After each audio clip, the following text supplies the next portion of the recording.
Mi nombre es Alandra y soy estudiante de la Universidad Politécnica del Valle de México.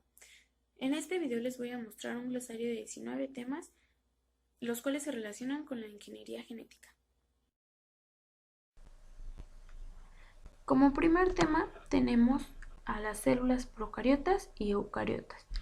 La célula procariota posee una envoltura más compleja que la célula eucariota. Estas tienen el ADN en forma de bucle cerrado y no está separado del citoplasma por una membrana.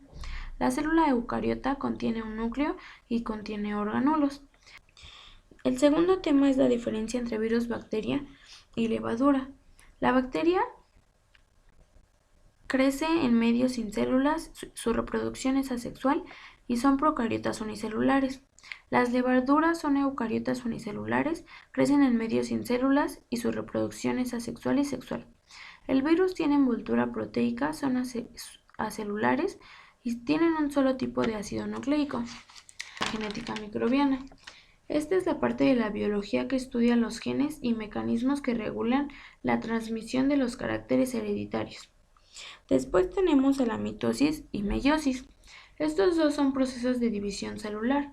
En la mitosis es un proceso mediante el que se obtienen dos células idénticas a partir de una sola célula, que tiene 4 fases. En la meiosis es la formación de células sexuales. Tiene 2 rondas de división, que es la meiosis 1 y la meiosis 2.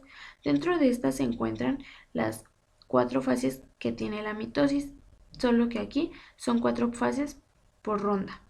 Después tenemos el tema de la fisión binaria.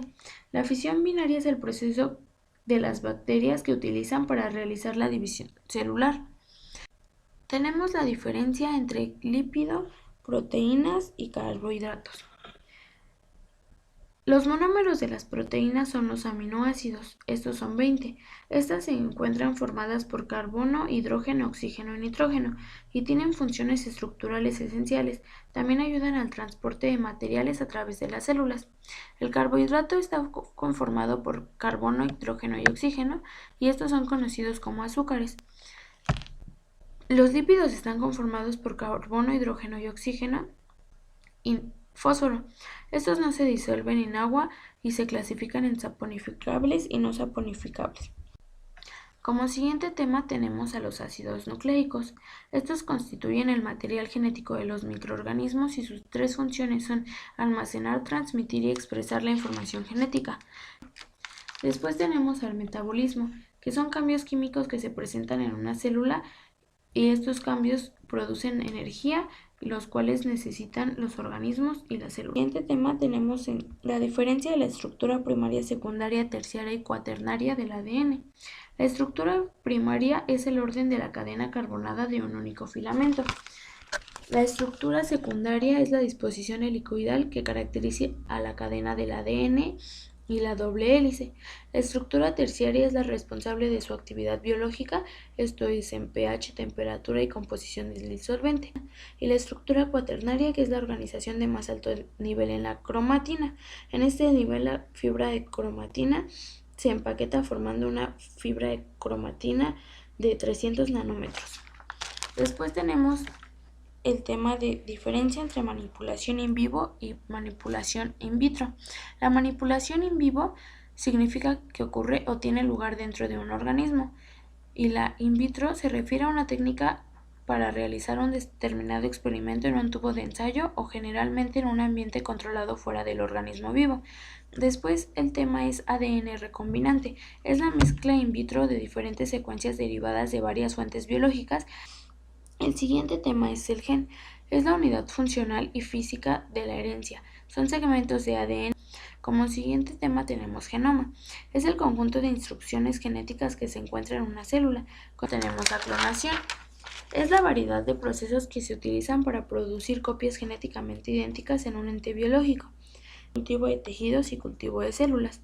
El cultivo de tejidos es un conjunto de técnicas que permiten el cultivo en condiciones asépticas y el de células es el modelo de estudio in vitro constituido por células que pueden crecer y mantenerse en suspensión.